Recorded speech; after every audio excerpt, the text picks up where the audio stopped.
Bonjour à toutes et à tous l'équipe, j'espère que vous allez bien. Pour cette nouvelle vidéo, on se retrouve pour le résumé complet de la troisième étape du Tour d'Italie 2025 du Giro d'Italia. Une étape qui reliait la ville de Valona à cette même ville de Valona. Dernière épopée en Albanie, c'était la troisième étape sur 3 en Albanie. Après donc lundi, journée de repos, et après dès mardi, on retrouve le territoire italien. Donc étape assez vallonnée, comme vous avez pu voir d'ailleurs le profil, avec 3 ascensions au programme, dont une dernière quand même assez pentue. Dès le départ de l'étape, on a beaucoup de coureurs qui veulent prendre l'échappée. On a donc un peloton étiré, un peloton qui d'un côté avec les Lidl Trek essaye de limiter le nombre de coureurs qui peuvent partir dans l'échappée pour gérer l'étape pour Mats Pedersen, et de l'autre plein d'équipes, plein de coureurs qui veulent prendre l'échappée. On voit ici Joshua Tarling, le vainqueur de l'étape 2, qui repart à l'avant. Lui qui a gagné le contre-la-montre, il est à l'avant dans l'échappée aujourd'hui. Là, le peloton fait rideau, fait barrage pour empêcher d'autres coureurs d'attaquer, mais ça va pas empêcher les coureurs de tenter d'autres offensives. Dans ces 4 coureurs-là, on a Joshua Tarling, on a un représentant de la Q36.5, on a Chris Hamilton pour la DSM, on a un représentant de la Groupama FDJ. Donc 4 coureurs lancés et un groupe de chasse de 2 coureurs qu'on va aller voir, et toujours un peloton étiré. Ça relance un début d'étape assez agité. Les 4 hommes de tête qui vont se faire rejoindre par 2 autres coureurs. On aura donc 6 coureurs à l'avant. Ça y est, l'échappée du jour est dessinée à 132 km de l'arrivée. Ils ont 2 minutes 48, c'est plutôt bien parti pour ces 6 là. Alors ça sera difficile d'aller au bout, mais en tout cas ça sera l'échappée qui va animer la journée. On a Dries Debon pour la Decathlon HG2R, on a Lorenzo Germani pour la Groupama FDJ, Joshua Tarling on l'a dit pour la Ineos, Marco Donovan pour la Q36.5, Chris Hamilton pour la DSM et Alessandro Tonelli pour la petite équipe italienne. Donc 6 coureurs à l'avant. Tonelli c'est pour la Polti. Donc voilà, 6 coureurs à l'avant et un peloton derrière qui roule. Les Bora de Primoz Roglic, le maillot rose, et les Lidl Trek de Mats Pedersen qui visent la victoire d'étape aujourd'hui. Vu qu'il se passe bien les ascensions, ils pensent pouvoir gérer un sprint en petit comité.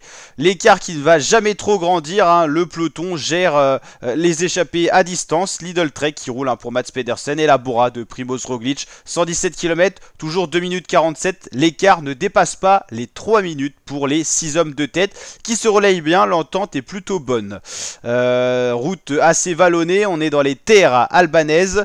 Ici un petit souci technique pour un Decathlon AG2R, une autre crevaison ici, ça va enchaîner. Là c'est Mattia Cataneo, de nombreuses crevaisons, peut-être dues à des gravillons, quelque chose sur la chaussée.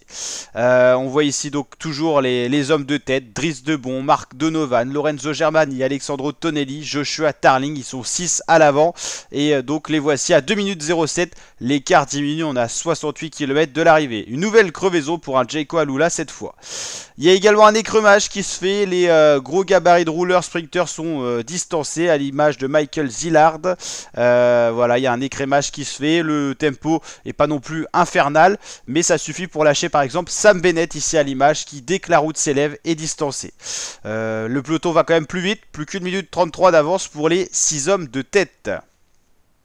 Voilà les différents écarts au fur et à mesure des kilomètres. Ils n'ont pas compté plus de 3 minutes 03 d'avance. Et là c'est sur la chute libre, hein. Globalement ça fait que décroître. Ici un souci technique pour Egan Bernal qui a été dépanné par un équipier qui va changer de vélo. Il va être attendu. Egan Bernal, le champion de Colombie, qui est leader de son équipe Ineos. Il a un homme à l'avant, justement Bernal, il a Joshua Tarling. On va avoir un souci technique pour le coureur de la Decathlon G2R dans l'échappée. Ils ne seront plus que 5 à l'avant. Le Decathlon va se relever, donc on retrouve Tonelli pour la Polti à l'avant, Joshua Tarling pour la formation Ineos, Donovan pour la Q36.5, Lorenzo Germani pour la FDJ et Chris Hamilton pour la DSM. C'est Chris Hamilton qui passe le relais au moment où on se parle. 1 minute 15, l'écart décroît, ils ont très peu de probabilité d'aller au bout, et derrière ça roule. C'est un peu toutes les formations qui veulent être placées aux avant-postes dans cette ultime ascension du CAFA aujourd'hui. Voilà, il y a des sprinters qui vont être distancés, mais Mats Pedersen pense pouvoir passer. Donc il met son équipe Lidl Trek à rouler, à l'image de Dan Hull ici qui impose un bon tempo. Mais ça va attaquer quand même. Lorenzo Fortunato, Peyo Bilbao, 2 gabarits assez prononcés qu'on arrive à reconnaître facilement. Et un Q36.5 qui va également attaquer Bilbao, Garofoli et Fortunato qui vont donc partir derrière l'échappée matinale. La Lidl Trek ne s'affole pas, toujours au tempo, ça va gérer à distance ces hommes là qui vont revenir sur l'échappée matinale. On voit ici Chris Hamilton qui se fait reprendre avec le petit italien de la Polti. Fortunato et Bilbao sont revenus sur Tonelli et Hamilton, mais ils vont imposer un gros tempo qui va être fatal à tous les coureurs de l'échappée matinale. On a donc plus que 2 hommes en tête qui ne faisaient pas partie de l'échappée matinale. C'est Tom Pidcock qui va pousser une petite accélération, suivi par Ciccone, le grimpeur de la Lidl Trek, mais une attaque qui va pas être très incisive. On va bientôt arriver au sommet de la dernière ascension du jour. On voit Romain Bardet aux avant-postes, mais pas d'attaque. Quelques coureurs de la UAE, tels que Rafal Maïka pour faire un tempo. Mais c'est bien ces deux-là qui sont partis en tête. Fortunato Bilbao. 50 secondes d'avance, ça sera quand même compliqué d'aller au bout, même s'il y a une descente et un peu de plat. Ça va être compliqué, quasiment mission impossible d'aller au bout. Tandis que la UAE remet de l'ordre dans le peloton. Bilbao Fortunato qui s'élance donc dans la descente et qui perd du temps. C'est étonnant parce que Bilbao est un bon descendeur, mais voilà, ils ne vont pas arriver à gagner trop de temps dans la descente. Déjà qu'ils avaient peu de probabilité d'aller au bout, ça va pas les aider. Il y a un peloton qui descend bien, qui va même se couper en deux. On voit un petit peloton qui se détache, mais ça va vite revenir dans l'ordre. Les UAE très bien représentés à l'avant. Peut-être vont-ils tenter quelque chose dans le final. Les Bora Hansgrohe autour de Primoz Roglic, le maillot rose. Ici c'est Romain Bardet qui va avoir un souci mécanique. Il va changer directement de vélo. Il va repartir, il va essayer de rentrer dans les voitures. Enfin il est dans les voitures mais essayer de rentrer au sein du peloton pour finir cette étape tranquillement. Les formations qui commencent à se préparer pour l'arrivée. Alors beaucoup de formations de leaders. Plus beaucoup de sprinters, mais on voit que les Bora veulent replacer Roglic, les Bahreïn ils veulent replacer leur leader Tiberi, les Education First Carapaz, ainsi de suite. C'est beaucoup plus des trains de leaders que des trains de sprinters, vous l'avez compris. Avec beaucoup de sprinters qui ont été lâchés dans les différentes ascensions du jour. Les Bahreïn qui font le tempo avec Damiano Caruso pour replacer Tiberi tout simplement. Ça va pas jouer la gagne, on voit le maillot rose de Roglic aux avant-postes. Plus que 3 km, on se dirige vers un sprint massif, mais en petit comité. Parce qu'il y a eu pas mal de sprinters de lâcher. Sam Bennett, Olaf Kohn, Wout van Aert.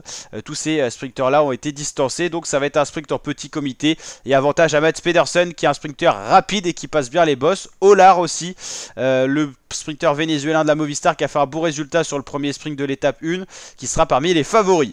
1 km, la flamme rouge, c'est Ciccone qui emmène. La Lidl Trek qui emmène avec cette fois Matthias Vacek, le maillot blanc, qui emmène dans sa roue Mats Pedersen. Mats Pedersen qui est très bien emmené, en plus c'est le plus rapide, c'est bien parti pour lui. Tout le monde se bat pour être dans la roue de Mats Pedersen. Vacek qui va vraiment déposer Mats Pedersen le plus loin possible. On le voit sprinter avec son maillot cyclamen. Ça va être serré pour Mats Pedersen face aux autres sprinters et aux petits italiens. Mais c'est quand même Mats Pedersen qui va s'imposer. Pas forcément largement, mais deuxième victoire d'étape pour Mats Pedersen qui semble le sprinter le plus efficace de ce Giro. En tout cas sur les sprints en petit comité. Parce que c'est vrai qu'il n'y a pas eu d'étape encore toute plate. Mais Mats Pedersen s'impose pour cette deuxième victoire d'étape. Roglic va perdre son maillot rose au profit de Mats Pedersen, mais ça c'est pas très grave, ça va même soulager son équipe qui n'aura même plus à rouler. On vous revoit le sprint final où Mats Pedersen a été le sprinter le plus massif, qui a été vraiment plutôt efficace et qui va donc s'imposer devant Corbin Strong, le rappeur australien, devant Orluis Olar qui figure à nouvelle fois dans le top 3 des étapes au sprint, Brandon Rivera et la flopée de sprinters italiens Zambanini, Oldani, Vandrame, Marcellucci, Fiorelli et Scaroni, mais personne pour Mats Pedersen. Corbin Strong a été plutôt pas mal, il a manqué un petit truc, mais c'est vrai que Mats Pedersen a été très bien emmené par la Lidl Trek. Une équipe qui est assez forte collectivement, elle a travaillé toute la journée, elle avait encore 2 coureurs autour de Mats Pedersen dans le final, Ciccone et Vacek, pour emmener Mats Pedersen vers un nouveau succès sur ce Giro où il semble l'homme à battre sur les sprints. On verra l'étape 4 mardi qui sera un sprint tout plat. Est-ce que Mats Pedersen sera le plus rapide ou est-ce qu'avec les sprinters vraiment Sam Bennett, Olaf Kohn qui aiment bien les sprints où c'est tout plat, ils seront peut-être plus rapides que Mats Pedersen. En tout cas ça sera une belle étape à regarder pour ça justement. Donc vous l'avez compris, 3 étapes en Albanie, le triptyque albanais va se terminer. Lundi ça sera l'étape de repos, étape de transfert. Quand on commence un grand tour le vendredi, il y a une journée de repos en plus. Il y aura encore 3 semaines de course avec donc la reprise, on se retrouvera pour l'étape 4, ça sera donc en Italie cette fois, 189 km pour un sprint le premier gros sprint massif qu'on attend avec aucune difficulté au programme entre la ville d'Alberbello et Lecce. N'hésitez pas à liker la vidéo si elle vous a plu, vous abonner et partager. Je vous dis à très bientôt les fratés pour de prochaines vidéos. Intégral Giro, c'est bel et bien sur la chaîne, donc n'hésitez pas à vous abonner et nous rejoindre. Ciao les fratés.